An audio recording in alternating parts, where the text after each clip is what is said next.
मंजिल की तलाश नहीं, अब तो मिशन पूरा करना है। वर्दी पहनकर माँ बाप के चेहरे पे गर्व लाना है। कैसी है हमारी बहादुर फौज? स्वागत है आप सभी जवानों का आर्मी स्टडी के इस मंच पर। तैयार हो जाओ मेरे प्यारे देश के जवानों, एग्जाम का आगाज हो गया है और सबसे लास्ट में एग्जाम भैया आपका ही होने वाला है। अभी आपको मैं बताऊंगा आपकी मैराथन क्लासें भी कब से स्टार्ट है और कौन सी स्ट्रेटेजी के साथ हमें आगे बढ़ना है मेरे प्यारे भाई। तैयार हो जाओ पूरे जवानों, पूरे जोश के साथ। सुबह सुबह का ताजा ताजा ठंडा ठंडा समय है। आप सभी को भैया राधे राधे, प्रणाम, हर हर महादेव। आ जाओ मेरे प्यारे जवानों, स्टार्ट करते हैं सेशन को। लाइक शेयर और अपने दोस्तों को जगाइए कि भैया ये समय सोने का नहीं है, यह समय है मेहनत करने का मेरे प्यारे भाई। पहला क्वेश्चन आपकी स्क्रीन पर, दांडी मार्च को किस नाम से जाना जाता है? अच्छा प्रश्न है मेरे प्यारे भाई। दांडी मार्च को किस नाम से जाना जाता है? आप कहोगे सर इसे नमक सत्याग्रह भी कहा जाता है। याद रखना 1930 में हुआ था भैया। सविनय अवज्ञा आंदोलन ये भी आपका 1930 में हुआ, ध्यान रखना। असहयोग आंदोलन आपका 1920 में हुआ। स्वदेशी आंदोलन 1905 में हुआ, यह आपको ध्यान रखना है। नेक्स्ट है, भारत में जिसे पहले लक्षद्वीप, मिनिकॉय और अमीन द्वीप समूह के नाम से जानते हैं, वो कौन से? जैसे ज्वालामुखी द्वीप, प्रवाल द्वीप, छोटे प्रवाल द्वीपों से बनते हैं, जलोड़ या हेमंत द्वीप। बहुत अच्छा प्रश्न है आपके एग्जाम के लिए। सभी हमारे प्यारे प्यारे भाई और बहन इसका आंसर बताएंगे। अच्छा प्रश्न है मेरे प्यारे भाई। देखिए, भारत में लक्षद्वीप समूह है जिसे पहले मेरे प्यारे भाई आपका लक्षद्वीप हो गया, मिनिकॉय और अमी द्वीप के नाम से जाना जाता था। वो छोटे परवाल द्वीपों से बने हैं, ध्यान रखना। ये मुख्य रूप से परवाल विभूतियों द्वारा निर्मित है मेरे प्यारे भाई, ध्यान रखना। तो ये आपका ध्यान रखना परवाल द्वीपों से बने हैं। ऑप्शन बी आप लोगों का यहां सही होगा। नेक्स्ट है, भारत का संविधान सभी नागरिकों को सार्वभौमिक वयस्क मताधिकार की गारंटी देता है ताकि वे साम्यवादी, रूढ़िवादी, लोकतांत्रिक या उदारवादी मानसिकता को प्रोत्साहित करें और पारंपरिक जाति, वर्ग और लिंग पदानुक्रम के चुंगल को तोड़ सके मेरे प्यारे भाई। सभी हमारे जवान बताएंगे मतदान की आयु 21 वर्ष से घटाकर 18 वर्ष 61वें संविधान संशोधन द्वारा की गई। और ये सभी के लिए मेरे प्यारे भाई एक सार्वभौमिक वयस्क मताधिकार की गारंटी देता है ताकि हम लोग मेरे प्यारे भाई अपने इस लोकतांत्रिक देश में अपनी मानसिकता को प्रोत्साहित करें। किसी भी प्रकार का यहां पारंपरिक जाति, वर्ग और लिंग इनका मेरे प्यारे भाई कोई भेदभाव है वो ना है। ऑप्शन सी हमारा यहां राइट हो जाएगा। नेक्स्ट है, भारतीय संविधान के अनुच्छेद 18(1) के अनुसार यह सैन्य या किसको छोड़कर किसी भी उपाधि को प्रतिबंध करता है, क्योंकि 18 में आपको पता है उपाधियों का अंत है। तो यहां पर किसको छोड़कर बाकी उपाधियां बेन है मेरे प्यारे भाई। तो देखिए, हमारे संविधान के अनुच्छेद 18(1) के अनुसार राज्य में सैन्य या शैक्षणिक विशिष्टता को छोड़कर कोई भी उपाधि प्रदान नहीं करेगा, क्योंकि उनका मुख्य उद्देश्य है भैया समाज में समानता बनाए रखे और उपाधियों को समाप्त करना तो है ही मेरे प्यारे भाई। तो यहां होगी शैक्षणिक विशेषताएं। ऑप्शन यहां ए आपका राइट होगा, ध्यान रखना। नेक्स्ट है, पंथी नृत्य का संबंध बताओ कहां से है? जो सतनामी समुदाय में लोकप्रिय है, पुरुषों के समूह है और मंदार, ढोल और मांझ की थाप पर नृत्य किया जाता है। तो सतनामी समुदाय ये छत्तीसगढ़ का है, यहां का है मेरे प्यारे भाई पंथी नृत्य। राजस्थान में घूमर याद रखना है, घूमर जो पहले भील समुदाय की महिलाओं द्वारा किया जाता था मेरे प्यारे भाई, घूमर याद रखना।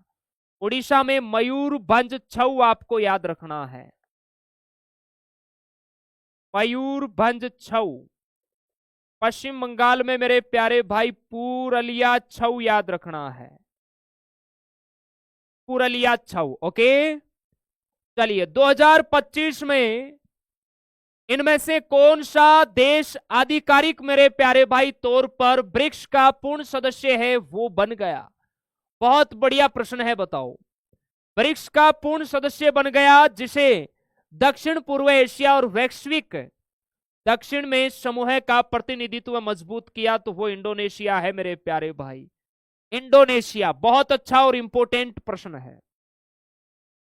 किस भारतीय बंदरगाह को स्वच्छता पखवाड़ा पुरस्कार 2025 में प्रथम पुरस्कार से सम्मानित किया गया? ये पारादीप बंदरगाह है जो मेरे प्यारे भाई उड़ीसा राज्य में है, याद रखना। जवाहरलाल नेहरू आपका मुंबई महाराष्ट्र, कांडला गुजरात में, कोचीन केरल में। नेक्स्ट है, भारत के मानव अंतरिक्ष उड़ान कार्यक्रम को आगे बढ़ाने के लिए 2026 में इसरो के किस आगामी मिशन की पुष्टि है वो भैया की गई? भारत ने मानव अंतरिक्ष उड़ान कार्यक्रम को आगे बढ़ाने के लिए 2026 में इसरो के किस आगामी मिशन की पुष्टि की गई? तो ये गगनयान मिशन है। ऑप्शन हमारा बी राइट होगा भैया। देखिए, एक तो डीआरडीओ के द्वारा जितनी मिसाइलों पे प्रशिक्षण होता है वो याद रखना है, हमारे इसरो के जो मिशन है वो भी आपको ध्यान रखना है करंट जीके की दृष्टि से। भारतीय वायुसेना की 93वीं वर्षगांठ 2025 में गाजियाबाद स्थित हिंडन वायु स्टेशन पर मनाई गई, तो ये 8 अक्टूबर को मनाई गई मेरे प्यारे भाई। 8 अक्टूबर को ही मनाते हैं वायुसेना दिवस। लाडले ध्यान रखना, भारतीय वायुसेना का सबसे बड़ा एयरबेस है हिंडन एयरपोर्ट, जो कि गाजियाबाद यूपी में है। बहुत इंपॉर्टेंट है ये। किस रेजिमेंट का आदर्श वाक्य है सर्वोत्तर इज्जत ओ इकबाल, सर्वोत्तर सम्मान ओ गौरव? तो ये तोपखाना रेजिमेंट का है भैया, जो आर्मी से संबंधित है। ऑप्शन डी आपका राइट होगा। अब बताओ भैया 10 में से आपका स्कोर है वो कितना है? सभी हमारे प्यारे बहादुर बताएंगे। अब देखिए, आपकी तैयारी को और मजबूत बनाने के लिए एग्जाम आपका 1 तारीख से स्टार्ट हो जाएगा, क्योंकि आप में से बहुत सारे बच्चे हैं जिनका जीडी का पेपर भी है और आगे नर्सिंग का भी है। तो अंतिम दिनों में आपकी तैयारी को बेहतरीन बनाने के लिए आर्मी स्टडी ने मैराथन क्लासों का आगाज किया है मेरे जवान। अगर मैं आपके नर्सिंग की बात करूं तो देखिए, सोल्जर टेक्निकल एनए मेरे प्यारे भाई, आप लोगों का एग्जाम 9, 10 और 12 जून को होगा। एडमिट कार्ड आप लोगों के 21 मई को आएंगे मेरे प्यारे भाई, तो एग्जिट डेट भी मिल जाएगी। अब यहां पर हम लोगों ने जीडी ट्रेडमैन डब्ल्यूएमपी का टाइम टेबल तो बता दिया है, क्योंकि जैसे यहां 24 मई को सुबह 9 बजे कंप्लीट जीके की बहुत बेहतरीन मैराथन होगी। मैथ की भैया 25 मई को होगी, साइंस की ध्यान रखना 26 मई, 27 मई को हिस्ट्री पॉलिटिकल ज्योग्राफी की है, 28 को मेरे प्यारे भाई रीजनिंग की होगी, करंट जीके की 29 मई को है। और ये इतनी बेहतरीन मैराथने होगी, लगभग 80 to 90% पेपर में प्रश्न आपको यहां से मिल जाएंगे, ये हमारा वादा है आपसे। लेकिन अब देखिए, आपका नर्सिंग का जो टाइम टेबल है, यहां पर हम लोगों ने बायोलॉजी, केमिस्ट्री और फिजिक्स, ये आपको मैराथन क्लासे का टाइम टेबल में फ्राइडे को बताऊंगा, शुक्रवार को बताऊंगा मेरे प्यारे भाई। क्योंकि आप लोगों के एडमिट कार्ड है ये 21 मई को आएंगे मेरे प्यारे भाई, ठीक है? तो यहां हमें एक एग्जिट डेट मिल जाएगी कि आप लोगों का एग्जाम कब है, तो उससे पहले हम मैराथन रखेंगे। क्योंकि अभी अगर हम मैराथन रखेंगे जीडी के बीच में, तो कहीं ना कहीं आप लोगों का भी जीडी का एग्जाम है, तो आप लोग डिस्टर्ब रहोगे कि सर हम नर्सिंग की मैराथन देके या जीडी का, हमारा तो दोनों एग्जाम है। तो पहले हम जीडी की मैराथनों को कंप्लीट करते हैं, क्योंकि पहले एग्जाम जीडी का है। उसके बाद हम नर्सिंग टेक्निकल उनकी मैराथन स्टार्ट करेंगे, क्योंकि एग्जाम उनका बाद में है। ये आप सभी जवानों को ध्यान रखना है। तो ये आपको मैं नर्सिंग की बाकी जो आपकी सब्जेक्ट की मैराथन है, बायोलॉजी, केमिस्ट्री, फिजिक्स और टेक्निकल मैथ, ये हम फ्राइडे को डिस्कस करेंगे आप लोगों के एडमिट कार्ड आने के बाद। ठीक है मेरे प्यारे भाई? बिल्कुल ठीक है जी। और बाकी आज देखते हैं, आज 18 तारीख ही है आपकी, तो शाम से बताया जा रहा है कि ये जीडी के मॉडल आपके जो एडमिट कार्ड है ये रिलीज होना स्टार्ट हो जाएंगे, तो शाम को देखते हैं मेरे प्यारे भाई। ओके, चलिए पूरा पेपर लगाइए अच्छे से मेरे प्यारे भाई, ईमानदारी से। डीएस गुरु उनको घर से कनेक्ट करेंगे, वो सुबह सुबह घर से ही आपको बढ़िया पेपर करवाते हैं भैया। ओके, थैंक यू, जय हिंद। हाँ जी, सर को कनेक्ट कीजिए।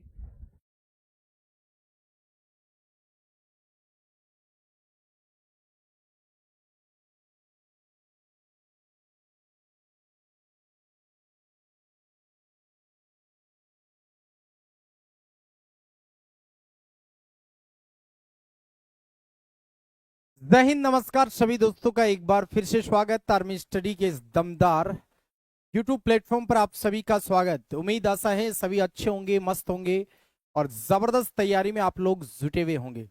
चलिए दोस्तों, आज बारी है नर्सिंग वालों की। तो आपने देखा होगा सप्ताह में 2 दिन नर्सिंग, 2 दिन टेक्निकल, 2 दिन क्लर्क, इस प्रकार से हमारा ये प्रोसेस चल रहा है। और अब धीरे धीरे एग्जाम की तारीख के हम नजदीक जा रहे हैं।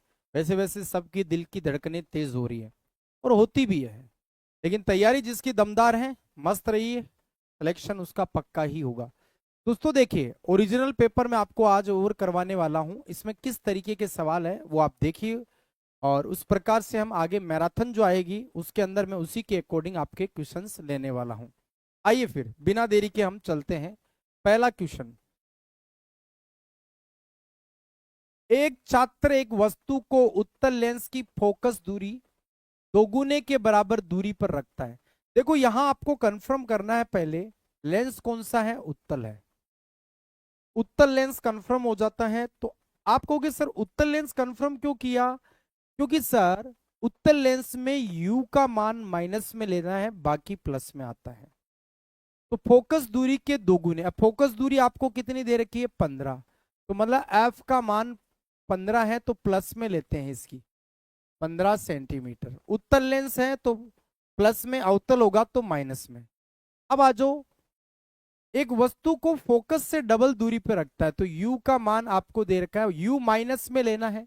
ये आपको याद रखना पड़ेगा, u माइनस में लेना है। इससे डबल पे रखता है तो 30 सेंटीमीटर कर दो, और आपको v निकालना है प्रतिबिंब। तो लेंस है तो लेंस सूत्र लगाइए, 1/f बराबर 1/v माइनस 1/u। वैल्यू रख दो, f का मान 15 है, v का मान निकालना है, और u का मान 1/-30 है। देखो माइनस माइनस ये हो जाएगा plus, 1/v minus minus plus होगा 1/30। आपको क्या करना है, इस 1/30 को इधर भेजना है। 1/15 अपनी जगह है, इसको इधर ले आओ, माइनस 1/30/1/v हो जाएगा। अब देखो एलसीएम लेते हैं, एलसीएम कितना आएगा इसका, 30। 15 दूनी 30 माइनस 1 बराबर 1/v आ जाएगा। ठीक है, अब देखो क्या कह रहा है, 2 में से 1 गया 1, तो v बराबर यहां से आ जाएगा 30 सेंटीमीटर। तो यहां पर बताओ उत्तर क्या आएगा।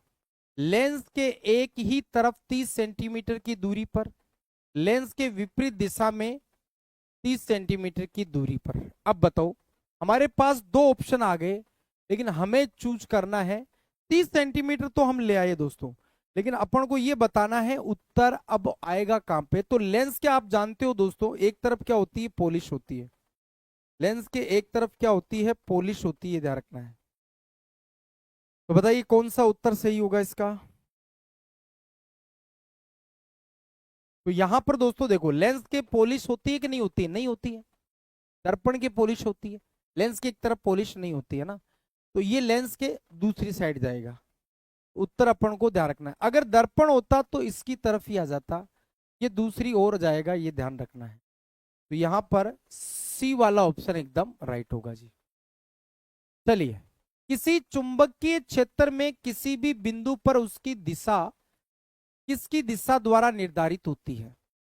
चुंबकीय क्षेत्र में किसी भी बिंदु पर दिशा किसके द्वारा निर्धारित होती है। चुंबकीय क्षेत्र रेखा पर खींचा गया अभिलंब, अभिलंब पर तो नहीं होगी।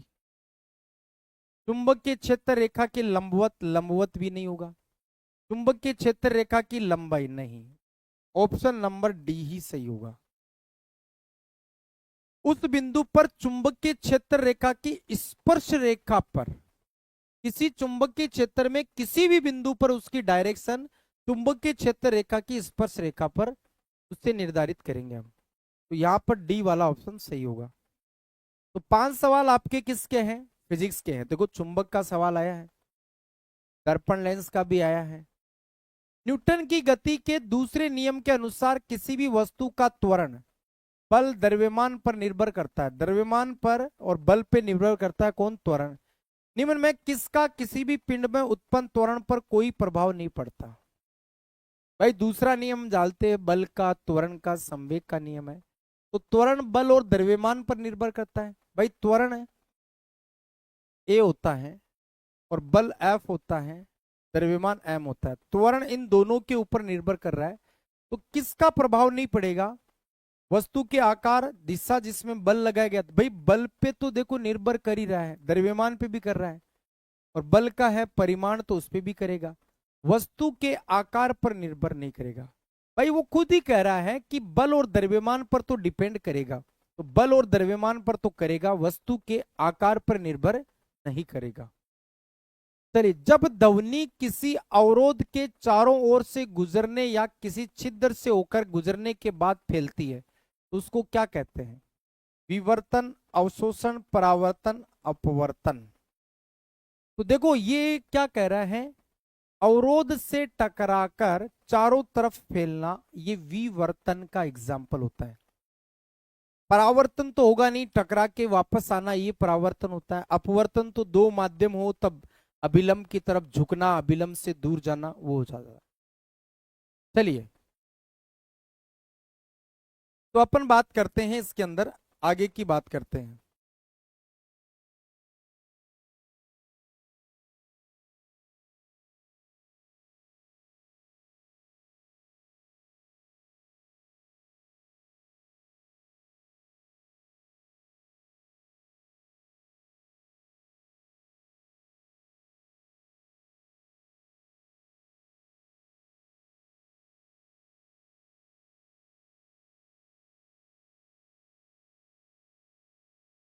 जी, जब किसी द्रव की गहराई बढ़ती है तो द्रव द्वारा उत्पन्न दाब में क्या परिवर्तन आता है, बताओ।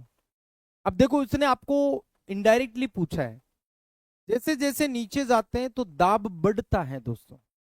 तो द्रव की गहराई में जाओगे तो दाब हमेशा बढ़ेगा, और ऊंचाई पे जाओगे तो दाब घटेगा। ये आपको ध्यान रखना है जी। ओके, तो 5 सवाल थे आपके, किसके? फिजिक्स के। अब अपन बात करेंगे 15 सवाल बायोलॉजी के और 15 केमिस्ट्री के। छोटी आंत की कौन सी संरचनात्मक विशेषता पाचन से उत्पन्न ग्लूकोज के अवशोषण को अधिकतम करती है? देखो सवाल को पढ़ो, बहुत ही आराम से पढ़ोगे तो उत्तर आएगा। छोटी आंत पाचन का क्वेश्चन पूछा है कि छोटी आंत की कौन सी संरचना विशेषता पाचन से उत्पन्न ग्लूकोज के अवशोषण। तो भाई छोटी आंत में अवशोषण का कार्य कौन करता है? विली और माइक्रोविली। इसको हम रंसाकुर कहते हैं, रंसाकुर या सूक्ष्मांकुर कहते हैं, सूक्ष्माकुर भी कहते हैं। तो ये आपको ध्यान रखना है। ओके, नेक्स्ट, जब हम भोजन निगलते हैं तो कौन सी संरचना श्वास नली में भोजन जाने से रोकने के लिए फ्लैप की तरह काम करती है? जब अपन भोजन को निगलते हैं तो कौन सी स्ट्रक्चर है जो भोजन को श्वास नली में जाने से रोकती है? याद करो, ट्रैफिक पुलिस बोला था हमने। वैसे उसका नाम तो है घाटी ढक्कन, हिंदी में बोलते हैं घाटी ढक्कन, और इंग्लिश में नाम आता है एपिग्लोटिस, एपिग्लोटिस बोलते हैं। ओके, अब दोस्तों यहां हिंदी में लिखा है स्वर यंत्र, उपखंड, ग्रसनी, श्वास। स्वर यंत्र तो होता है दोस्तों लैरिंग्स, ये तो अपना साउंड बॉक्स होता है, ये तो मानव का क्या होता है? साउंड बॉक्स होता है, ध्यान रखना है। लेकिन मैं बता दूं, अगर आपको हिंदी नहीं समझ में आए तो इंग्लिश वाले में देखना, उपखंड है ना, इसी को इंग्लिश में बोला जाता है एपिग्लोटिस। इंग्लिश वाले पोर्शन में देखोगे आपको बिल्कुल एपिग्लोटिस दिख जाएगा। चलिए आगे बढ़ते हैं। जल पुनर्वशोषण को नियंत्रित करने वाला हार्मोन, जल का पुनः अवशोषण करने वाला हार्मोन कौन सा है? एल्डोस्टेरोन? ये नहीं है, ये जीवन रक्षक हार्मोन बोलते हैं इसको, जीवन रक्षक हार्मोन। एडीएच, एंटी डायूरेटिक, भाई यही हार्मोन है जो ध्यान पानी का अवशोषण करता है। ये पीयूष ग्रंथि से निकलता है दोस्तों, इसे पीयूष ग्रंथि से निकलता है। इंसुलिन की कमी हो जाने पर मधुमेह रोग होता है, ये आप जानते हो। और बीएमआर को बढ़ाने वाला हार्मोन होता है थायरोक्सिन। बीएमआर का मतलब क्या होता है? बीएमआर का मतलब बेसल मेटाबॉलिक रेट, आधारीय उपापचय दर, जिसमें श्वसन दर और हृदय गति ये दो बढ़ जाती है। चलिए आगे बढ़ते हैं। किस अंग के मुड़ने को, किसी अंग के मुड़ने को क्या कहते हैं? विस्तार, घूर्णन, अंकुंचन या अपावर्तन? किसी अंग के मुड़ जाने को क्या कहा जाता है? तो सीधा सा उत्तर है आकुंचन। क्या होगा? आकुंचन हो जाएगा। सी वाला ऑप्शन इसका एकदम राइट हो जाएगा जी। और तो कोई है नहीं, देख लो मुड़ने का शब्द का। मस्तिष्क की रक्षा करने वाली हड्डी कौन सी है? कपाल, उरोस्थि, कशेरुका, स्कंधास्थि? ध्यान से सुनो दोस्तों, ये पेपर में बायोलॉजी बड़ा आसान आया है। इस पेपर में आप खुद देखो, बायोलॉजी इतना हार्ड नहीं आया। इसमें थोड़ा ना, अभी हम केमिस्ट्री पढ़ेंगे थोड़ा सा, उसमें आपको दिक्कत आएगी। लेकिन देखो, 3 पोर्शन में से 1 पोर्शन अच्छा आएगा आपके, ये तो मान के चलो। मस्तिष्क की सुरक्षा कौन करती है? सीधा है कपाल। कपाल, जिसको इंग्लिश में हम क्रेनियम बोलते हैं जी। क्या बोलते हैं? क्रेनियम कहा जाता है। ओके, क्रेनियम होता है ना कपाल, ये वाला भाग, इसको कपाल कहा जाता है। तो कपाल या क्रेनियम बोला जाएगा, इसको ध्यान रखना। तो मस्तिष्क की सुरक्षा करने वाली हड्डी कपाल है। हम मस्तिष्क पढ़ते तो एक डायग्राम बनाते हैं, बाहरी बार में लिखता भी हूं, ये कपाल है। उरोस्थि तो आप जानते हो, स्टर्नम बोलते हैं। पसलियों को आपस में जोड़ने वाली हड्डी, पसलियों को आपस में जोड़ने वाली हड्डी,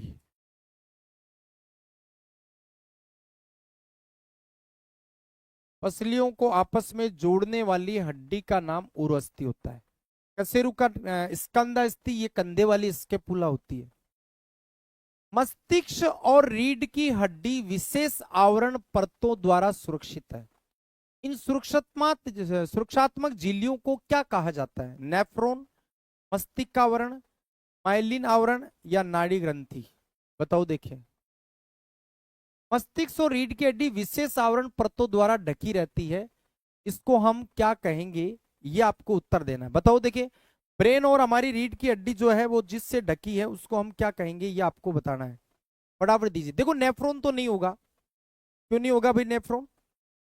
नेफ्रॉन तो इसलिए नहीं होगा क्योंकि नेफ्रॉन तो किडनी की क्रियात्मक इकाई, वृक्क या गुर्दे की क्रियात्मक इकाई है। माइलिन आवरण दोस्तों होता है, ये आपके न्यूरॉन का सबसे न्यूरॉन का जो एक्सोन भाग है, एक्सोन भाग पर आवरण जो पाया जाता है उसको माइलिन आवरण कहते हैं। तो बचा कौन सा? एक ही बचा है, मस्तिष्कावरण, ये ध्यान रखना है। और इसको इंग्लिश में बोलते हैं मेनिंजस। याद करो, एक झिल्ली बताई थी मैंने, मेनिंजस झिल्ली, जो ब्रेन के ऊपर होती है और रीढ़ की हड्डी पर भी होती है, उसको मेनिंजस ही बोला जाएगा। अगला देखो, विकासवादी सिद्धांत के अनुसार पृथ्वी पर जीवन के पहले रूप में कौन थे? जब विकास की कड़ी का अध्ययन स्टार्ट हुआ, तो विकास, जब पृथ्वी की बात स्टार्टिंग की करे, तो पृथ्वी पर जब जीवन प्रारंभ हुआ तो सबसे पहले किस प्रकार के जीव थे? आप खुद सोचो, इस दुनिया में पृथ्वी पर जो पहला जीव आया था, प्रथम जीव, प्रथम एक कोशिकीय जीव कौन आया था? सबसे पहले एक कोशिकीय जीव आए थे इस पृथ्वी पर। प्रथम एक कोशिकीय जीव आया था, वो था अमीबा। अब दोस्तों मैं आपको बता दूं, अमीबा जो है वो एक सरल प्रकार का, भाई एक ही कोशिका हो जिसमें अंग वगैरह कुछ भी नहीं हो, तो आप खुद सोचो वो आसान है। अब हम देखो, हमारे अंदर कोशिका से उत्तक, उत्तक से बने अंग, अंग से अंग तंत्र, फिर शरीर बना, है ना। गुड मॉर्निंग भाई, बिल्कुल जुड़ जाओ फटाफट से, थोड़ा सा टाइम पे जुड़ा करो दोस्तों, है ना, पेपर लगाओ पूरा। तो स्टार्टिंग में कैसे जीव थे? सरल एक कोशिकीय जीव थे, ये ध्यान रखना है। सबसे पहले सरल एक कोशिकीय जीव आए, फिर बहुकोशिकीय जीवों का विकास शुरू हुआ था। नेक्स्ट है, पक्षी और कीट दोनों उड़ने के लिए पंखों का उपयोग करते हैं, दोनों उड़ने के लिए पंखों का यूज करते हैं। भले ही वे बहुत अलग पूर्वजों से विकसित हुए हो, कार्य में ये समानता का है। तो इसको हम किसका उदाहरण मानेंगे? अभिसारी विकास, अपसारी अनुकूली विकिरण या सह विकास। भाई ये कह रहा है पक्षी और कीट दोनों के लिए उड़ने के लिए पंख है। भले ही इन दोनों का निर्माण अलग अलग पूर्वजों से हुआ है, लेकिन कार्य तो दोनों पंखों का एक ही है ना, उड़ना। तो ये किस प्रकार के विकास का एक उदाहरण हो सकता है, ये आपको उत्तर देना है जी। फटाफट दीजिए, इसका सही जवाब क्या होगा? तो यहां पर दोस्तों इसका सही जवाब होगा अभिसारी विकास। इसको बोलते हैं अभिसारी विकास बोलेंगे। तो ये ऐसे थोड़े से ध्यान रखना, ये भाई अभिसारी अपसारी ये विकास वाले क्वेश्चन आ रहे हैं ना, इन पे थोड़ा सा ध्यान रखना है भाई, है ना। चलिए आगे बढ़ते हैं। कौन सा रोग है जो मुख्य रूप से दूषित भोजन या पानी की वजह से फैलता है?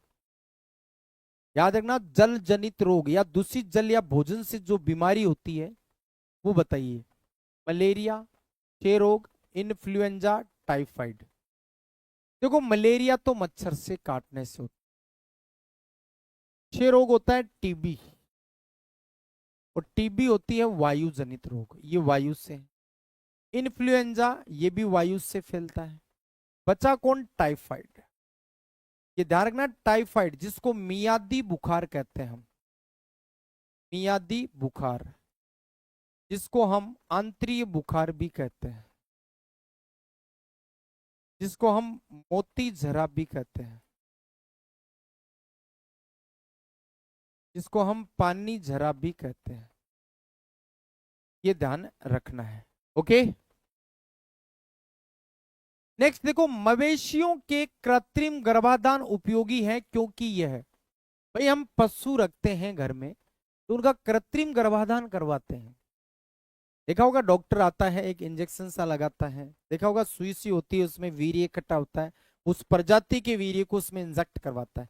तो कृत्रिम गर्भाधान क्यों करवाते हैं? दूध उत्पादन कम करता है। भाई कम करने के लिए कोई पागल थोड़ी है करवाएगा, रोगों से बचाने के लिए कृत्रिम गर्भाधान नहीं है। बेहतर नर जर्म प्लाज्म के उपयोग की अनुमति देता है या प्रजनन रोक देता है? चलो अब उत्तर आप बताओ, दो मैंने कैंसिल कर दिया है, बताइए फटाफट इसका उत्तर क्या होगा? आने दो भाई फटाफट।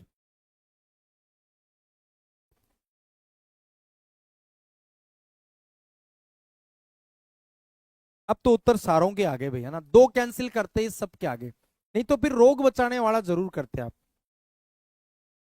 बेहतर नर प्लाज्म की अनुमति देता है क्योंकि अच्छी नस्ल प्राप्त करनी है ना, इसलिए दोस्तों। चलिए, पादप प्रजनन में शुद्ध वंश महत्वपूर्ण है क्यों? ये उत्परिवर्तन बढ़ाते हैं, वे आनुवंशिक एकरूपता बनाए रखते हैं, ये उपज कम करते हैं, ये रोग का कारण बनते हैं। तो ये दो तो मैं कैंसिल कर रहा हूं देखो, तो यहां पर तो उत्तर सीधा ही आएगा, ये आनुवंशिक एकरूपता बनाए रखते हैं। बाकी तो देखो ऑप्शन से ही पता लग रहा है कि ऐसा नहीं होगा। मरुस्थलीय पौधे आमतौर पर रात में अपने रंध्र किसके लिए खोलते हैं? बताओ भाई, मरुस्थलीय पौधे होते हैं जीरोफाइट, रेगिस्तान में या मरुस्थल में उगने वाले पादप को हम जीरोफाइट कहते हैं। तो मरुस्थलीय पौधे आमतौर पर रात में अपने रंध्र, रंध्र होते हैं पत्तियों के अंदर छोटे छोटे छिद्र, तो रात को क्यों खोलते बताओ? ऑक्सीजन अवशोषित करते हैं, जल हानि कम करते हैं, वाष्पोत्सर्जन बढ़ाते हैं, या कार्बन डाइऑक्साइड को तेजी से अवशोषित करते हैं? ये गजब क्वेश्चन है, सोचो बताओ। अभी मैं ऑप्शन गलत करूंगा, आप बताना, देखिए फिर क्या होगा इसका सही जवाब। मरुस्थलीय पौधे रात में अपने रंध्र क्यों खोलते हैं, इसका उत्तर देना है आपको। तो दोस्तों देखिए, मरुस्थलीय पौधे वो होते हैं, जैसे भाई आपने देखा होगा रेगिस्तान में पानी की वैसे ही कमी होती है, तो इन पौधों को इतना पानी नहीं मिल पाता है, तो ये जल की हानि वैसे ही कम करते हैं। तो रात को रंध्र क्यों खोलते हैं? अपने रंध्र जल हानि कम करते हैं, इसलिए रात को ये खोलते हैं।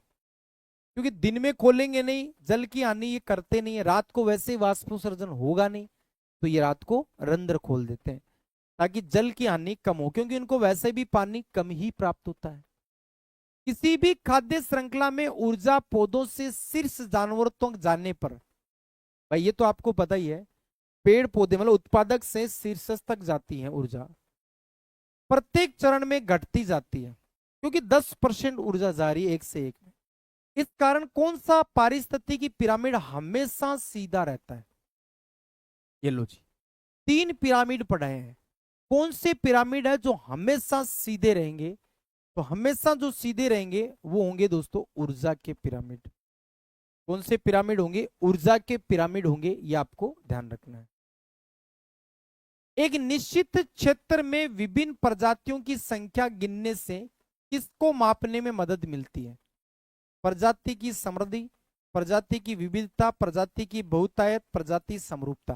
भाई एक निश्चित क्षेत्र में विभिन्न प्रजातियों की संख्या गिनने से किसको मापने में मदद मिलती है बताओ? भाई जैसे आपने देखा होगा जनगणना होती है, हमारी भी तो गिनती होती है ना, वैसे ये कह रहा है कि निश्चित विभिन्न क्षेत्रों में संख्या गिनने से पादप के किस चीज में सहायता मिलती है, ये आपको बताना है जी। बताओ देखें, एक निश्चित क्षेत्र में विभिन्न प्रजातियों की संख्या गिनने से किसके मापन में मदद मिलती है, ये आपको उत्तर देना है जी। तो यहां होगा पादप समृद्धि, प्रजाति की समृद्धि में भाई उनकी उन्नति है। भाई पादप गिनने से क्या होगा? उससे ये होगा कि उसको संरक्षित किया जा सके, कटाई से रोका जा सके। आपने कई बार देखा होगा गवर्नमेंट कई पेड़ पौधे उनके ऊपर ऐसे रेड रेड मार्का कर देती है, उसको कोई काट नहीं सकता, उसकी समृद्धि के लिए गिनती की जाती है। लो जी ये अपना बायोलॉजी का अंतिम है, उसके बाद केमिस्ट्री के आएंगे 15। खेती, शहरी विकास और खनन गतिविधियों के कारण वन क्षेत्र सिकुड़ रहा है, ये हम जानते भी हैं। कौन सा कार्य वन के नुकसान का कारण नहीं बनेगा? कृषि विस्तार, शहरीकरण, वन रोपण, खनन। तो कौन सा वन को नुकसान नहीं करेगा? सीधा से ये वन रोपण, ज्यादा से ज्यादा पेड़ लगाओगे तो वनों को नुकसान नहीं होगा, फायदा ही होना है। कृषि का विस्तार करेंगे तो पेड़ पौधे कटेंगे, शहरीकरण होगा, खनन होगा तो पेड़ पौधे कटेंगे। तो ये चीज ध्यान रखना है। अब आ जाओ केमिस्ट्री के अंदर। केमिस्ट्री में पहला सवाल देखो क्या कह रहा है। श्वसन के 6 मोल कार्बन डाइऑक्साइड बनाने के लिए कितने मोल ग्लूकोज की आवश्यकता होती है? ये रिएक्शन बना के देखो, रिएक्शन ये अलग नहीं, जानी पहचानी रिएक्शन है दोस्तों। ग्लूकोज किस में बनता है ये चेक करो।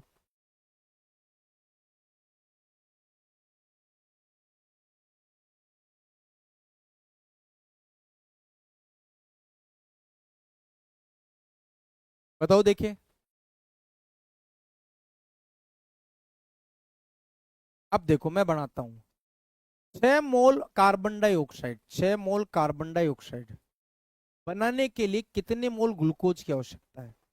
तो आपने एक रिएक्शन पढ़ा होगा इस तरीके से, C6H12O6, 6 अणु ऑक्सीजन के लेते हैं तो कार्बन डाइऑक्साइड के 6 अणु बनते हैं और 6 अणु जल के बनते हैं, प्लस में एटीपी के रूप में क्या बनती है? ऊर्जा। तो दोस्तों यहां ग्लूकोज के कितने मोल लिए आपने? ग्लूकोज का एक ही लिया है। ये किसका रिएक्शन है ये भी मैं बता दूं, ये रिएक्शन किसी और का नहीं श्वसन का है, जाना पहचाना है, इसलिए मैंने पहले हिंट दिया था। यहां ग्लूकोज का एक ही अणु लेते हैं तब जाकर कार्बन डाइऑक्साइड के 6 मोल प्राप्त हो जाते हैं। अगला देखो, जब डालडा और वनस्पति का ऑक्सीकरण होता है तो वे क्या बन जाते हैं? विकृत गंधी, संसारित, अवक्षेपित, अपघटित। जब डालडा और वनस्पति का ऑक्सीडेशन होता है, देखो कोई भी भोजन हो हम उसको बाहर रखते हैं, वो सड़न उसके अंदर कब पैदा होती है? जब उसका ऑक्सीडेशन होगा तो उसके अंदर गंध आने लग जाएगी, तो उसको विकृति गंध कहा जाता है। क्या कहते हैं? विकृति गंध। भाई कोई भी चीज का ऑक्सीडेशन होगा उससे स्मेल आएगी। विकृति, विकृति का मतलब मुड़ना, एक तरीके से हम खराब कह सकते हैं, वो गंध आने लग जाती है। अगला देखिए, न्यूलैंड की धारणा के अनुसार प्रकृति में कितने तत्व मौजूद थे? केमिस्ट्री भी देखो, ये पेपर एकदम आसान पेपर था जिसमें आराम से हम 30 + 35 में से कर सकते हैं। बताओ न्यूलैंड की धारणा के अनुसार प्रकृति में कितने तत्व मौजूद थे? भाई न्यूलैंड ने कौन सा नियम दिया था? अष्टक नियम, अष्टक नियम दिया। अब देखो न्यूलैंड फ्लॉप होने के पीछे कारण था क्योंकि ये केवल, इनका नियम केवल कैल्शियम तक ही चला था, लेकिन इनके टाइम पर ज्ञात कितने थे तत्व? इनके टाइम दोस्तों 56 तत्व ज्ञात थे। कितने तत्व? 56। और मेंडलीफ ने जब आवर्त सारणी बनाई तो 63 तत्व ज्ञात थे। अब इनके टाइम पहला तत्व कौन सा था? पहला हाइड्रोजन था। और लास्ट वाला कौन सा था? 56वां। 56 नंबर पे कौन था? थोरियम था। अब ये मत कहना सर थोरियम तो परमाणु क्रमांक इसका 56 होता ही नहीं। इनके टाइम 56 नंबर का बता रहा हूं मैं, परमाणु क्रमांक नहीं बता रहा हूं मैं। लास्ट वाला तत्व था कौन सा वो बता रहा हूं। नेक्स्ट देखो, ऑक्सीजन और कार्बन आधुनिक आवर्त सारणी के एक ही आवर्त में मौजूद है, तो उनके संयोजी इलेक्ट्रॉनों की संख्या कितनी होगी बताओ? तो उनके संयोजी इलेक्ट्रॉनों की संख्या कितनी होगी? समान होगी, एक इलेक्ट्रॉन का अंतर होगा, 3 इलेक्ट्रॉन का अंतर, या 2 इलेक्ट्रॉन का अंतर? आप इसका पता कैसे करोगे? तो आप एक काम करो, ऑक्सीजन कितने पर आता है? 8 पे आता है। कार्बन कितने पे आता है? 6 पे। तो आप इनका इलेक्ट्रॉनिक विन्यास लिखो। 8 का लिखो 1s2 2s2 2p4, 1s2 2s2 2p2, 2 2 4 और 8 है ना। पहली कक्षा में कितने हैं? 2। दूसरी कक्षा में कितने हैं? 6। इसमें पहली कक्षा में देखो 2 और दूसरी कक्षा में कितने हैं? 4। अब देख लो, ये कह रहा है एक ही आवर्त में मौजूद है, आवर्त एक ही, इनका पीरियड एक ही है, उनके संयोजी इलेक्ट्रॉन। तो दोस्तों देखो, इसके लास्ट में 4 आ रहा है, इसके लास्ट में 6 आ रहा है, इन दोनों के बीच में कितना अंतर है? 2 का अंतर आ रहा है जी। संयोजी इलेक्ट्रॉन का कितना अंतर आ रहा है? 2 का। तो 2 इलेक्ट्रॉन का अंतर आएगा। डी वाला ऑप्शन इसका राइट होगा जी, ये आपको ध्यान रखना है। ओके, 2 का अंतर आ जाएगा। चलिए, किस परमाणु की परमाणु त्रिज्या सबसे कम है? Hydrogen, helium, fluorine, neon. किस परमाणु की परमाणु त्रिज्या सबसे कम होती है? तो भाई साहब ध्यान रखो, आपको मैं बता दूं, आकार में सबसे छोटा कौन है? आकार में सबसे छोटा तत्व कौन सा है? आकार में सबसे छोटा तत्व कौन सा है? तब दोस्तों उत्तर आता है एच ई, हीलियम। आकार में सबसे छोटा है तो त्रिज्या भी तो सबसे कम होगी। भाई त्रिज्या ही तो आकार को डिसाइड करती है। तो यहां पर दोस्तों उत्तर हाइड्रोजन मत करना, हीलियम करना है। यहां बड़ी गलती कर जाते हैं हम हाइड्रोजन करके। आकार में सबसे छोटा हीलियम है, सबसे बड़ा आपके सीजियम होता है। फ्रांसियम भी नहीं लेना है क्योंकि वो तो एक रेडियो एक्टिव है। चलिए, यदि आवर्त में संयोजी कोष के इलेक्ट्रॉनों पर, वैसे देखो फ्रांसियम ऑप्शन में हो तो कर सकते हैं, लेकिन फ्रांसियम आता नहीं है, सीजियम ज्यादातर आता है। यदि आवर्त में संयोजी कोष के इलेक्ट्रॉन पर प्रभावी नाभिक की आवेश बढ़ता है तो इलेक्ट्रॉन होने की प्रवृत्ति समान रहेगी, बढ़ेगी, घटेगी, या कभी बढ़ेगी कभी घटेगी? बताइए, इस सवाल का सही जवाब क्या होगा? आने दो भाई फटाफट, क्या होगा इसका सही जवाब? कि यदि आवर्त में, आवर्त की बात कर रहे हैं तो left to right, left to right होता है दोस्तों, ये ध्यान रखना है। और लेफ्ट टू राइट जब जाते हैं तो इलेक्ट्रॉन ध्यान रखना हमेशा घटेगा। इलेक्ट्रॉन क्या होगा? घटेगा। ये आपको ध्यान रखना, कमी आती है। जब अपन लेफ्ट टू राइट जाते हैं तो हमेशा इलेक्ट्रॉन घटता है, ये ध्यान रखना है। आवर्त सारणी अगर आप पढ़ोगे तो उसमें आपको दिख जाएगा किस तरीके से दिया हुआ है। नेक्स्ट है, 1 किलोग्राम विलयन में मौजूद विलय के मिलीग्राम में द्रव्यमान को क्या कहा जाता है? मोलरता, फॉर्मलता, जी अपॉन एल, प्रति मिलियन भाग। क्या कह रहा है देखो, 1 किलोग्राम विलयन में मौजूद विलेय के मिलीग्राम में द्रव्यमान को क्या कहते हैं?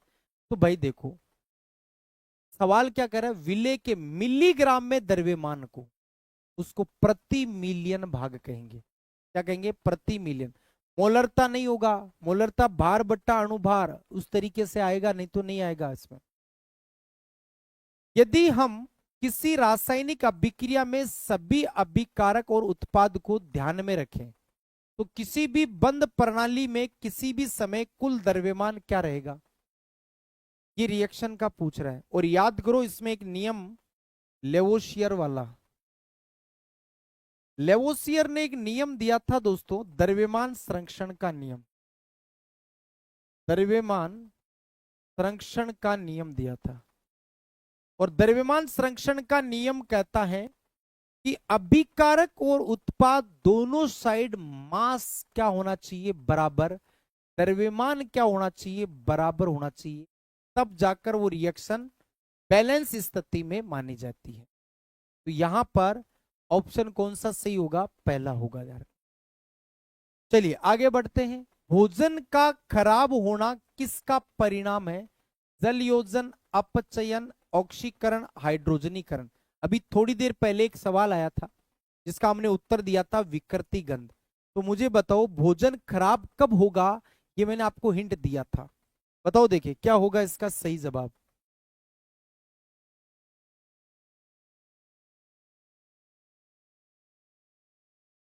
आने दीजिए फटाफट। भोजन खराब कब होगा? तो मैंने आपको कहा था भोजन तभी खराब होगा जब उसका ऑक्सीडेशन होगा। तो यहां पर उत्तर आएगा ऑक्सीकरण अभिक्रिया। भाई ऑक्सीकरण होने पर ही भोजन खराब होगा, ये ध्यान रखना है। अगला देखो, कार्बन डाइऑक्साइड को ग्लूकोज में परिवर्तित करना किसका उदाहरण है? बताओ देखिए किसका एग्जाम्पल है? कार्बन डाइऑक्साइड को ग्लूकोज में बदलना किसका एग्जाम्पल है? कार्बन डाइऑक्साइड को C6H12O6 में बदलना ये किसका एग्जाम्पल्स हो सकता है? बताइए। अपघटन होगा क्या? दहन होगा क्या? बताओ। दहन तो नहीं होगा भाई, अपघटन भी नहीं हो सकता।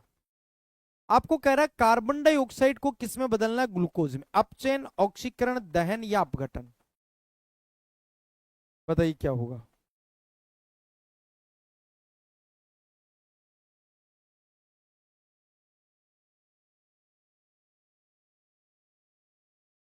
तो आप खुद सोचो, कार्बन डाइऑक्साइड से जब ग्लूकोज बन रहा है तो देखो कार्बन के साथ साथ क्या जुड़ रहा है? हाइड्रोजन जुड़ रहा है। ऑक्सीजन तो फिर भी देखो बाहर भी निकलता है, हाइड्रोजन का योग हो रहा है, हाइड्रोजन का जुड़ना। और याद करो ये रिएक्शन एक तरीके से प्रकाश संश्लेषण में भी जाती है। फोटोसिंथेसिस में क्या होता है? कार्बन डाइऑक्साइड से ही तो ग्लूकोज बनता है। कार्बन डाइऑक्साइड और जल ये काम में लेकर ग्लूकोज बनाते हैं। तो आपको ध्यान रखना है, इसको हम अपचयन अभिक्रिया बोलेंगे। श्वसन पूछता इसका उल्टा तो फिर ऑक्सीडेशन रिएक्शन करते हैं हम, तब क्या हो जाता? ऑक्सीकरण हो जाता। तो देखो यहां पर इतना हार्ड नहीं आ रहा है, केमिस्ट्री भी इसका इस पेपर का आसान हम कर सकते हैं। एथाइन का सामान्य नाम बताओ। Ethanol, formaldehyde, malic acid, acetylene. अब बताओ ये सवाल कोई हार्ड थोड़ी है। बताओ देखिए सबका कमेंट देखूंगा मैं। एथाइन का सामान्य नाम क्या होता है ये आपको बताना है।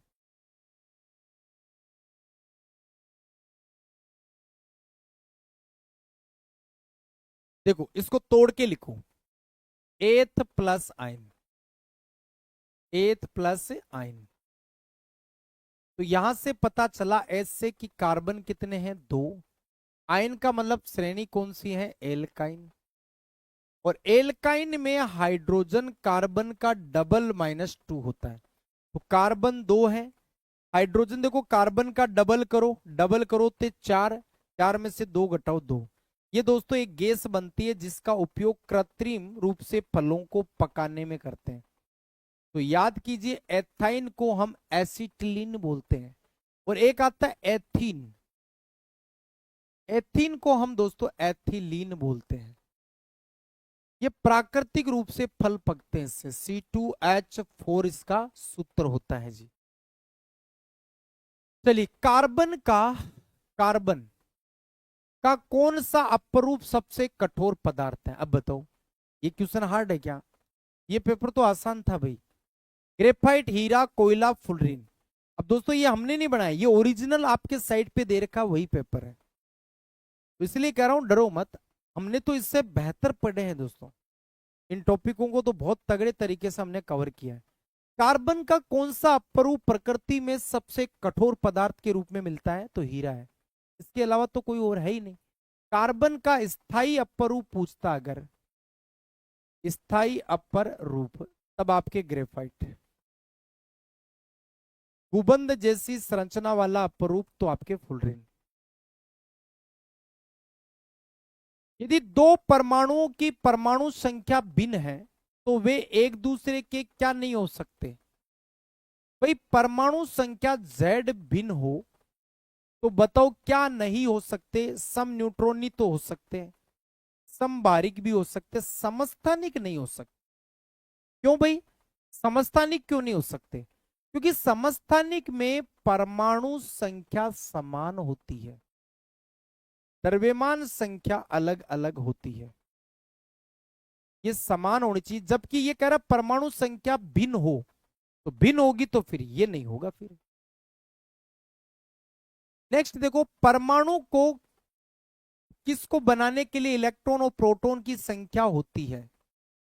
परमाणु को समान बनाने के लिए इलेक्ट्रॉन प्रोटॉन की संख्या होती है, बताओ। ये इसने ऑप्शन उल्टे दे रखे हैं भाई। भिन्न,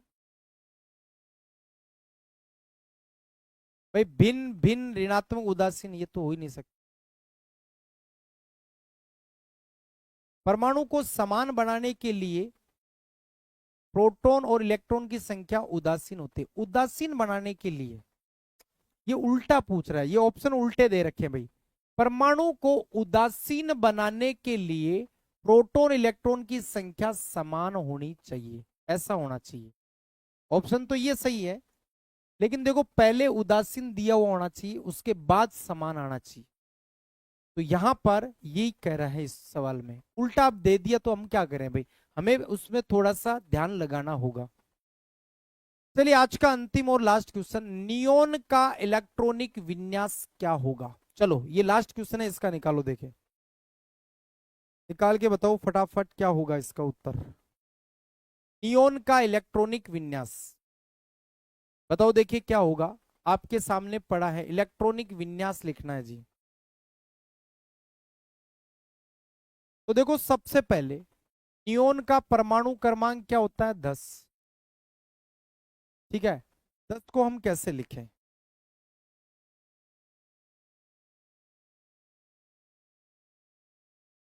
इसका लिखो 1s2 2s2 2p6, ये ऐसे लिखेंगे।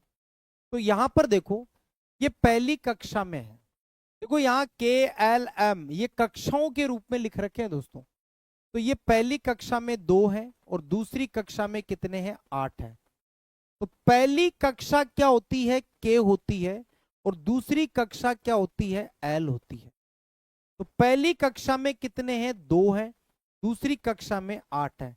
बोर ने 2 कक्षाएं बनाई थी, याद कीजिए। पहले तो आप नॉर्मल इलेक्ट्रॉनिक विन्यास लिख लो ऐसे, फिर देखो पहली कक्षा में 2 और दूसरी में 8 है जी। अब पहली कक्षा में 2 है तो पहली कक्षा K होती है तो K2, दूसरी कक्षा है तो वो L है, L में 8, तो K2L8, K2L8। बस आपको थ्योरी मजबूत करनी पड़ेगी इन सब के लिए, बाकी और कोई दिक्कत नहीं होगा। अब बताओ 35 में से कितने सवालों पर आपने सिकंजा कसा है जी? और घबराई मत दोस्तों, इस तरीके के सारे क्वेश्चन हम आपकी मैराथन लेंगे लंबी लंबी, उसके अंदर मैं सबको ऐड कर लूंगा जी। ओके, मस्त रहिए, पेपर लगाओ पूरा ईमानदारी से। बस अब है ना, जितना प्रैक्टिस आपको मिल रहा है वो मत छोड़ो आप। टेक्निकल का 2 दिन चलता है तो उसमें भी फिजिक्स केमिस्ट्री होता है, वो भी आप लगाया करो, ठीक है। जय हिंद, जय भारत।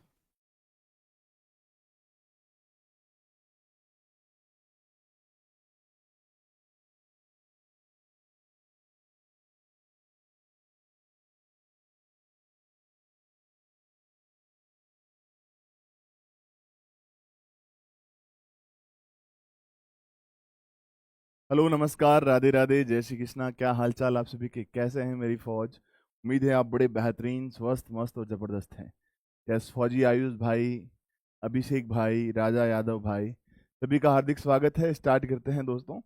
नर्सिंग का आज पेपर डिस्कस करेंगे। तो पहला सवाल आपके सामने ये रहा कि ट्राइंगल आपके पास एक्स वाई जेड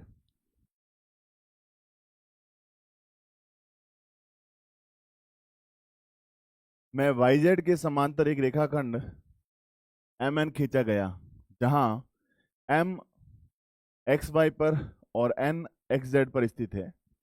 यदि एक्स एम बराबर 4, एम वाई बराबर 6 और एम एन बराबर 5, तो वाई जेड की लंबाई बतानी है।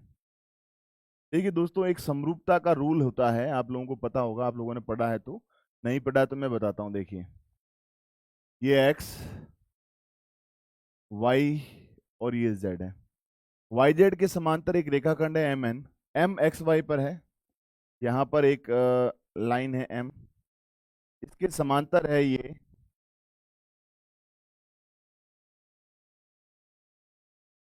इसके समांतर है वाई जेड के एम और एन।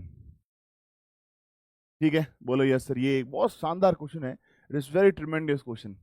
इसमें कहा गया कि यदि एक्स एम 4 सेंटीमीटर है सर, एम वाई 6 सेंटीमीटर है सर, एम एन 5 है सर, तो वाई जेड क्या रहेगा? देखिए, जब दो भुजाएं,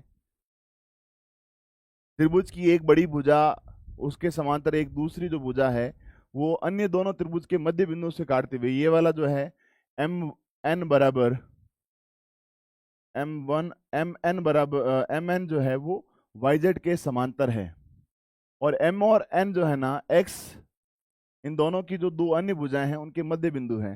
तो ये समरूप त्रिभुज है। कौन कौन सा? आपके पास त्रिभुज एक्स एम एन सिमिलियर है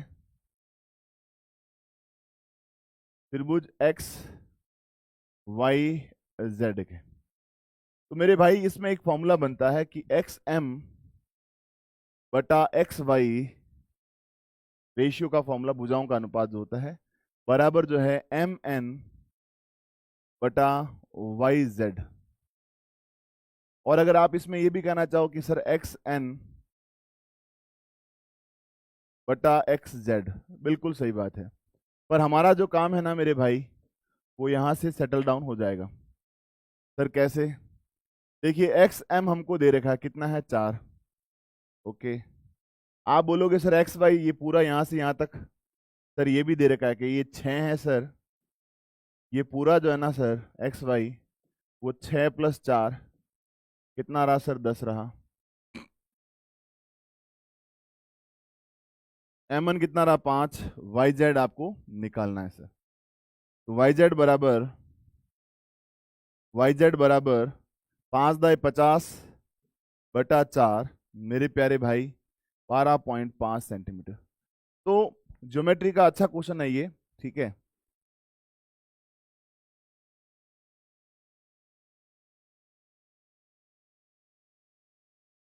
राजा यादव मेरे भाई, देखिए निचोड़ ये है कि आप ऐसे क्वेश्चंस को दिमाग में फिट कर लीजिए कि सर समरूपता के क्वेश्चन, मेरे भाई मैंने आपको अर्थमेटिक नहीं बताई है, तो मैं इसके लिए थोड़ी सी वो हिचकिचाहट में हूँ। पर मैं आपको ये कह रहा हूँ कि आपको ने अगर ये नहीं पढ़ा है तो आप समरूपता के जो लॉजिक है उसको समझ लीजिए। समरूपता का लॉजिक जो है ना, इसे समझ लीजिए। अभी भी मौका है भाई, कोई देर नहीं हुई है कि आप नहीं सीख पाएंगे। 100% सीख पाएंगे, यही लॉजिक होता है। ठीक है, हाँ, ये जो है तीनों जो रेशियोज होते हैं वो बराबर होते हैं, दैट्स वेरी सिंपल। आप आराम से ये चीज कर सकते हैं सर। ओके, एक एक्वेरियम का आकार घन पाग है। घन पाग का मतलब है घनाभ। एक्वेरियम का मतलब होता है एक तरीके से कि हौद का रूप, हौद जैसा, जिसका आधार क्षेत्रफल, आधार क्या होता है? लंबाई गुणा चौड़ाई। वो कितना दे रखा है? 1200 सेंटीमीटर स्क्वायर। यदि एक्वेरियम 30 सेंटीमीटर की ऊंचाई का है, ऊंचाई कितनी है एच आई, एच जो है वो 30 सेंटीमीटर है सर। तो पानी का कुल आयतन बताना है सर, कुल वॉल्यूम, कुल आयतन।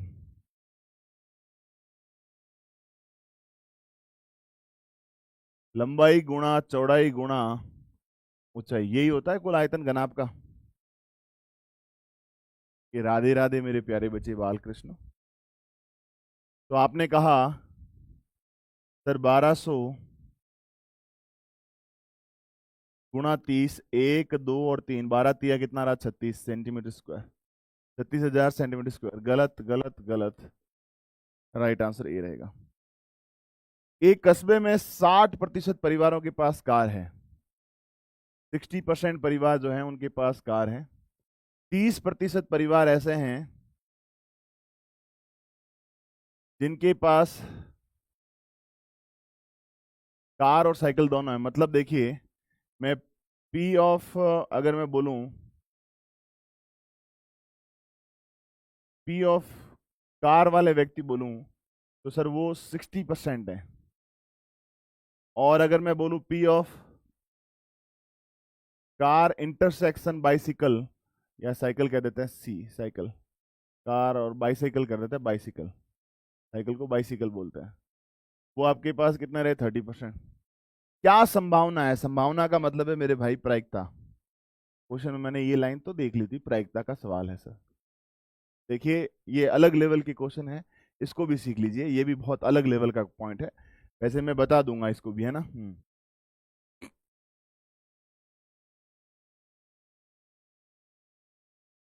क्या संभावना है कि यादृच्छिक रूप से चुने गए कार धारक परिवार के पास, मतलब कार वाले में से लेना है, कार धारक परिवार के पास साइकिल भी हो, यानी कंडीशनल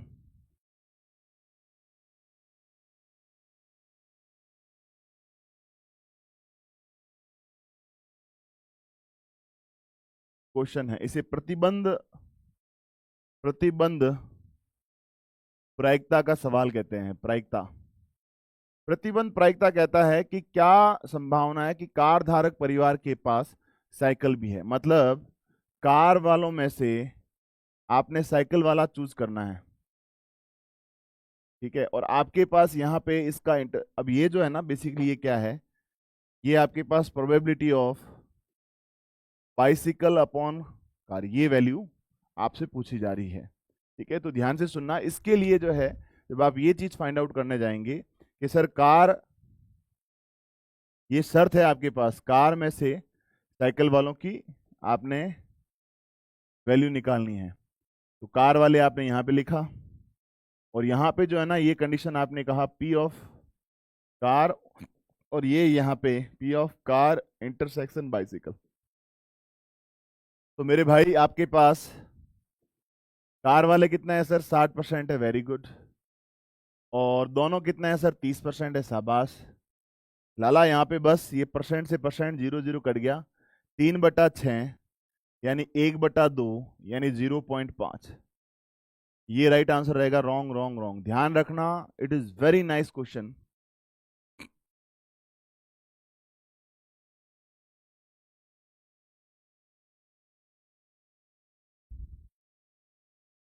बेटा Raja Yadav, I damn sure complete your queries, but मेरे भाई अभी पढ़ना तो पड़ेगा आपको, है ना।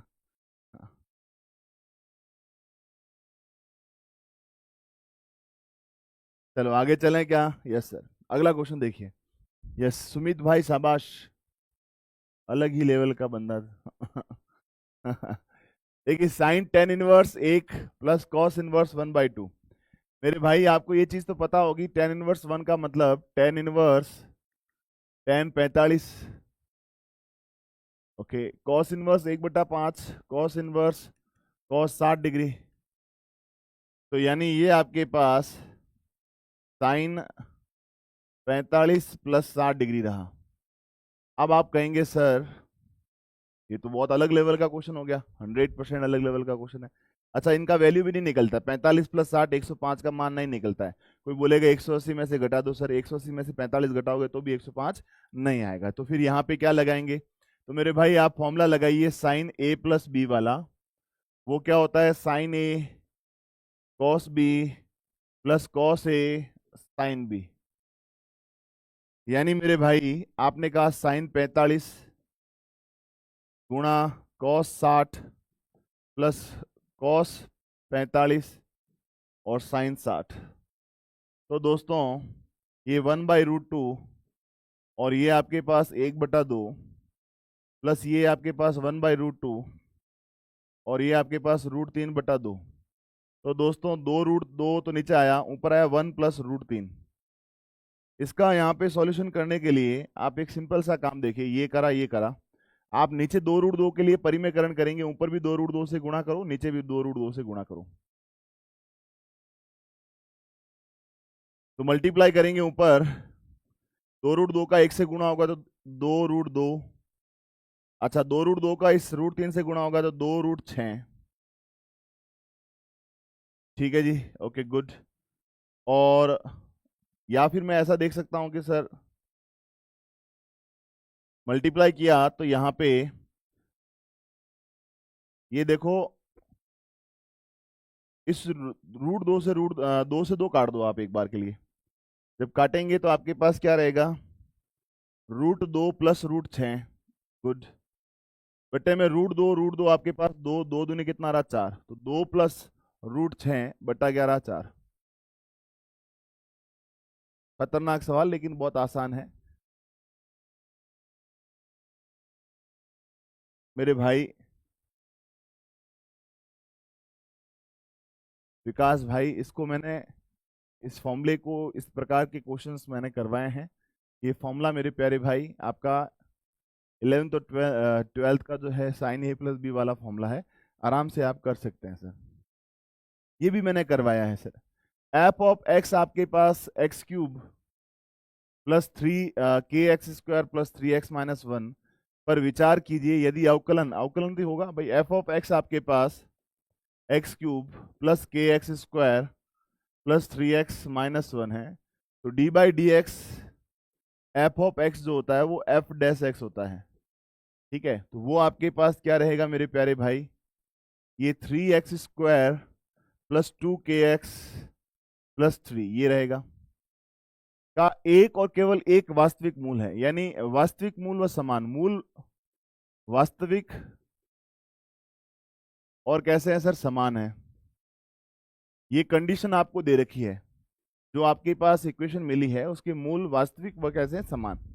तो मेरे भाई के स्क्वायर का मान पता है, ये सवाल इतना इजी है जिसकी कोई सीमा नहीं। क्यों? क्योंकि ये एक द्विघात समीकरण है और द्विघात समीकरण के मूल समान यानी बराबर 0। क्या sir? B square minus 4ac जो इसका विभक्तिकर होता है वो किसके बराबर होगा? 0 के, है ना। इसका विवेचक जो होगा ना, विवेचक जो होगा वो क्या होगा? 0 के बराबर। यानी b कितना है सर? 2k, उसका होल स्क्वायर माइनस 4, a का मान 3, c का मान भी 3 है, बराबर 0। सर 3 3 9 चौक 36, 4k स्क्वायर बराबर 36। सर के स्क्वायर बराबर 36/4। सर कितना रहा? 9। के स्क्वायर का मान कितना रहा? 9। गलत गलत गलत। तो आप सोचिए ये क्वेश्चन केवल अवकलन का नहीं है, इस प्रश्न में अवकलन के साथ साथ आपके पास द्विघात समीकरण भी है ना। हाँ, तो अभी अगर मुझसे कोई कहे तो कौन सा चैप्टर आपको तगड़े तरीके से करके जाना चाहिए, तो सबसे पहले तो आप समरूपता को बहुत अच्छे से कर लीजिए। मैंने एनालिसिस किया कि इसके क्वेश्चन आ रहे हैं। फिर आपकी ज्योमेट्री जो है ना वो बहुत अच्छी होनी चाहिए, ज्यामिति जिसमें आप मेंसुरेशन के चैप्टर्स को पढ़ें वो बहुत अच्छा होना चाहिए। फिर आपका अवकलन ये तो आपको आता ही है, समाकलन ये भी आपको आता है। फिर त्रिकोणमिति, त्रिकोणमिति के साथ साथ प्रतिलोम त्रिकोणमिति भी होनी चाहिए, याद रखना, प्रतिलोम त्रिकोणमिति। और मेरे भाई ये द्विघात समीकरण और ऐसे अलजेब्रिक चैप्टर्स जो हैं वो सॉलिड होने चाहिए, तब जाके मेरे भाई आपका नर्सिंग का पेपर में कोई दुनिया की ताकत आपको नहीं रोक सकता। थैंक यू सो मच मेरे भाई। पेपर का लेवल यही है, ये ओरिजिनल पेपर है लास्ट ईयर का। भगवान से प्रार्थना करो कि तुम्हारे लिए जो है ना टेक्निकल मैथ के क्वेश्चन थोड़े कम आए, कि नर्सिंग वाले बच्चे बायोलॉजी से बिलोंग करते हैं लेकिन उनके आए हैं सर। ठीक है, तो अच्छा टेक्निकल वाले बच्चों को इस बार खुश होने की आवश्यकता नहीं है, नर्सिंग में पूछा है तो टेक्निकल में इस बार पूछ सकता है, पूछेगा जरूर। ठीक है, थैंक यू सो मच, सभी को बहुत सारा प्यार, राधे राधे।